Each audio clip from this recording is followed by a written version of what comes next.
Alright, what's going on everyone? If you're watching this, I'm going to assume you want to buy a Magic the Gathering gift for someone, but you have no clue what the heck you're supposed to buy. There are tons of products, tons of different kinds of products, and the point of this video is I'm going to go over the do's and don'ts in terms of what you should buy and what you shouldn't buy. Also, I'll give a few suggestions, and I will of course link everything in the description. They will be Amazon affiliate links, so you can click those if you want. Also, all prices in this video are going to be in US dollars. Obviously, that won't be relevant for everyone. So the foundation of most Magic products is booster packs. Booster packs are the lifeblood of Magic. It doesn't matter at what price point you are at in terms of what you're buying. Chances are you're buying booster packs in some form. It's just in what box are the booster packs coming in. So the most important thing you need to know is booster packs retail at roughly $4 each. Again, in US dollars, $4 is roughly the cost of booster packs. Some local game stores will sell them for like $3.50. Walmart's in the United States, or at least mine in my local area, sells them for like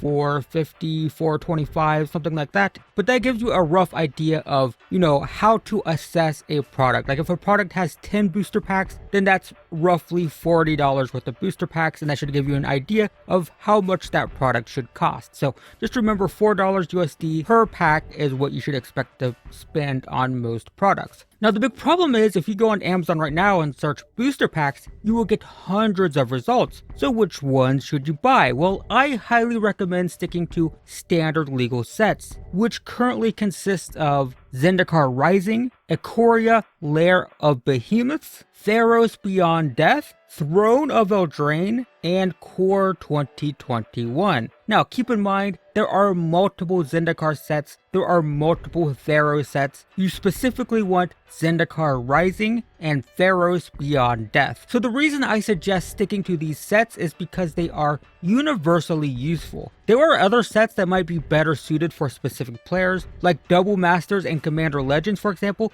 These two sets are amazing. Like if you have a Commander player would love Commander Legends. Commander Legends is great for Commander players. The problem is if you have no idea what Commander and Standard and Modern is, like if these words don't make any sense to you and you have no clue what you're buying, the issue with Commander Legends is those cards are useless outside of Commander. So if you know the person you're buying for loves Commander, Commander Legends is fantastic. I highly recommend it. But if you have no clue how they play, if you have no clue what they play, then buying things like Double Masters and Commander Legends is risky because there's a chance that they can't use the cards. So with standard legal sets, with these sets, guarantee that they're going to be played by anyone. A Commander player will be perfectly happy with the standard legal set. If a Commander player gets a Commander Legends booster box, they'd love it, but they'd probably be just as happy with a Zendikar Rising box. Whereas if someone plays Standard and they get a Commander Legends box, it's like, that's cool, but none of these cards are actually useful to me.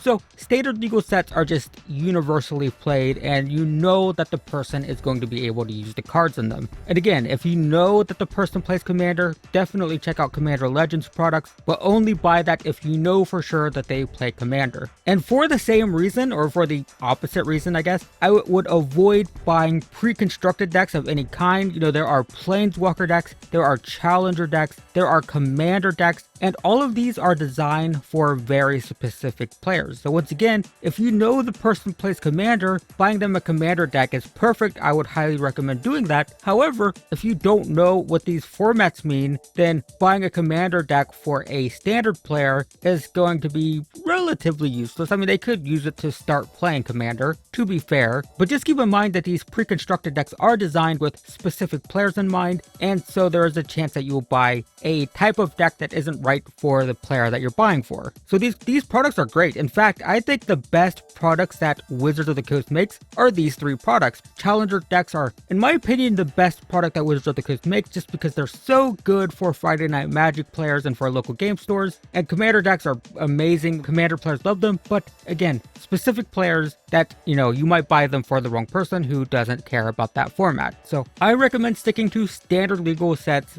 products that are based on booster packs. And if you want the newest Magic set, I would go with Zendikar Rising. That set just came out a couple months ago. So now that you know which sets you should buy, we next need to decide which specific products we want. And there are many products you could buy at different price points. As we mentioned earlier, boosters start at $4 each. These are, the basic, stocking stuffer level of gift. You could buy loose packs on Amazon. You could buy them at physical retail stores, typically for $4 each, roughly $4 each. If you buy them in physical retail stores like Walmart or Target in the US, or whatever the local equivalent is in your country, then keep in mind that they will look a little bit different. They are typically sold in cardboard sleeves and physical retail stores, at least outside of local game stores. Local game stores will just sell the loose packs, but the chain stores will typically have them in cardboard sleeves. So they look a little bit different, but they're booster packs. The next step up from that is the Deck Builder's Toolkit, and these are fine. They have 4 packs, and you can usually find them for $20. So again, we do our quick little math. 4 packs is $16, so you're paying $4 extra,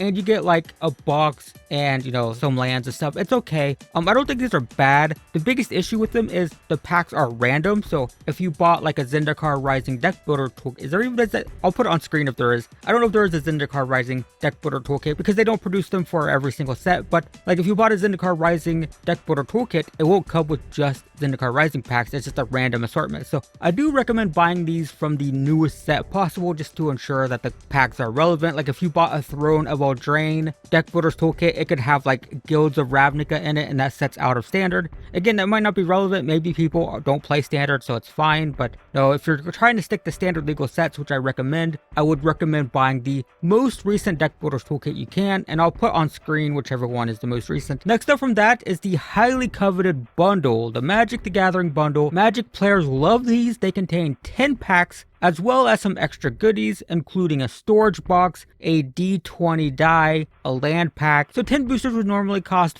$40, right? $4 a pack. And if you buy them at a physical store like Walmart, Target, even local game stores, they typically sell these for $42.99. So you're paying $43 for $40 worth of booster packs. However, you can frequently find these much cheaper online. Like on Amazon, you can find them as low as $30 to $35, which is actually a really good deal. Right before recording this, I checked and I saw Zendikar Rising boxes for like $32, which is really good actually. That's a really great price, and it's the latest set, so I definitely recommend that. If you have no clue what you're buying, Magic players love bundles. They're a very popular product, and that one's really cheap right now for some reason, and it's the latest set. There is also a premium version of the bundle this year called the Gift Edition. This is specifically designed to be a holiday gift, so if that's what you're looking for, that's what this is supposed to be. It is the Gift Edition, and it's basically just a deluxe version of the regular bundle, and it's only a few dollars more. I checked and it was like right around $40. I think it was $38.99, but it fluctuates a lot, so you'll have to check yourself. Again, link in the description. But basically this is a bundle with a little bit of a wow factor. It comes with a collector booster. Collector boosters are really fancy. They're like a premium, again, a deluxe version of a regular booster pack with all kinds of extra fancy stuff in them. And you get one of those in addition to, like you get a slightly fancier D20 die, and the box looks nicer. It's a storage box, so you're storing your cards in a slightly fancier box. I mean, it's a cardboard box, but it looks a little bit nicer. So you just get a little bit of extra, and it only costs like an extra $5 to $7. So if you want to get that little bit of extra, the Gift Edition is totally fine, and it is perfect. It's what it's designed for. It's designed to be a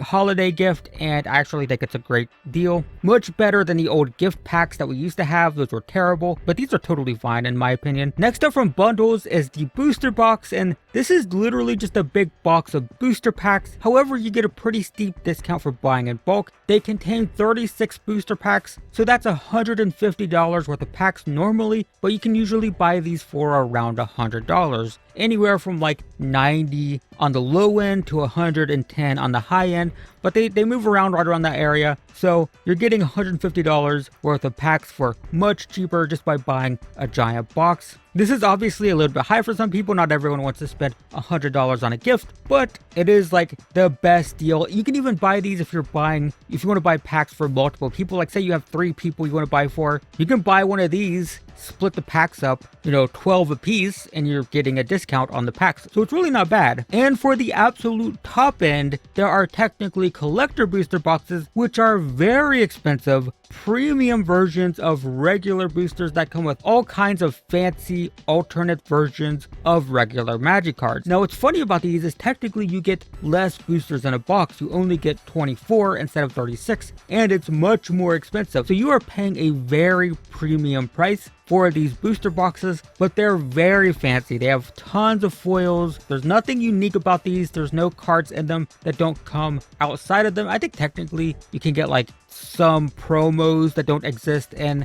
regular packs, but there's nothing unique to these boxes that you can't get somewhere else. It's just you're getting all of the fanciest stuff in one box, but it is very expensive, so not for everyone, but worth mentioning. As an added bonus though, if the person you're buying for also collects books, I highly recommend the Art of Magic books. I've been wanting to do a full video on these for a while, I just haven't yet, but these are super cool. They're these massive coffee table books with a lot of art from the cards, as well as a lot of like information about the various worlds in the game. Just keep in mind, however, that I'm specifically talking about the art books. They're called the Art of Magic the Gathering, and then they have a set like the Art of Magic the Gathering Ixalan, the Art of Magic the Gathering Dominaria. They're based on different worlds within the game. There are these visual guides though. They're much cheaper. They're like $8, and these kind of suck. I have one of them. I don't recommend it, but these Art of Magic books are really cool. They normally retail for like $40. I think the retail price is actually $45, which is really high. Remember, this is a big giant coffee table book. It's a huge giant book of art, but even though they retail at $45, you can often find them on Amazon around $25 or so, which I think is a great deal. I personally own 3 of these. I'm hoping to get the complete collection eventually. I buy them one at a time, like once a month I buy one, but they're really cool and they're great specifically for book collectors or people who like books. And a lot of people actually just don't know about them. There's a good chance that if someone likes books and they like Magic, they might not even know these exist, and they're actually really cool. So I definitely recommend those for book lovers like myself. Now, something else I want to talk about really quick are things like repacks. If you Google Magic the Gathering products on Amazon, you'll get lots of results for things like repacks and bulk collections, and these are usually terrible. I mean, they're like 99.99% terrible. They're basically bulk that people can't sell, so they repack them and resell them, and you know, they market the cards off of like the excitement and the mystery of opening something that you don't know what you're gonna get, but you always get crap basically. Like someone will have 1,000 rares and they're all worth like 10 to 15 cents each, right? Like they're unsellable, they can't get rid of them, so they pack 10 of them in a pack. They sell them for a couple dollars, maybe $2 to $5 on Amazon. So people are like, wow, I'm gonna get 10 rares for $2, that's amazing. And yeah, sure, but they're worth like 10 cents each and they're unplayable and terrible, and you get a lot of that on Amazon and eBay. If you just look up Magic products again, you will get results with these repacks and these surprise collection things, and they're almost always bad. So I think that covers everything. If you want my top picks this year, the Zendikar Rising bundle right now is an amazing deal at $33. Again, I don't know if that's gonna stick. I don't know if that's still gonna be true when you see this, but hopefully it sticks because it's a great deal. I also recommend the gift edition. If you see that for $40 or so, that's totally fine. Very good. I love the art books. If you know someone likes books, the art books are fantastic. And Commander Legends, great for Commander players specifically. So there you go, guys. That is hopefully helpful. Let me know if there's anything you need to know, if there's anything I missed, if you want to ask me anything about any product you come across, if you want to know if it's a good deal, if you want to know if it's something that someone will like, feel free to ask in the comments. But hopefully that's helpful. Thanks for watching, and I'll see you on the next one.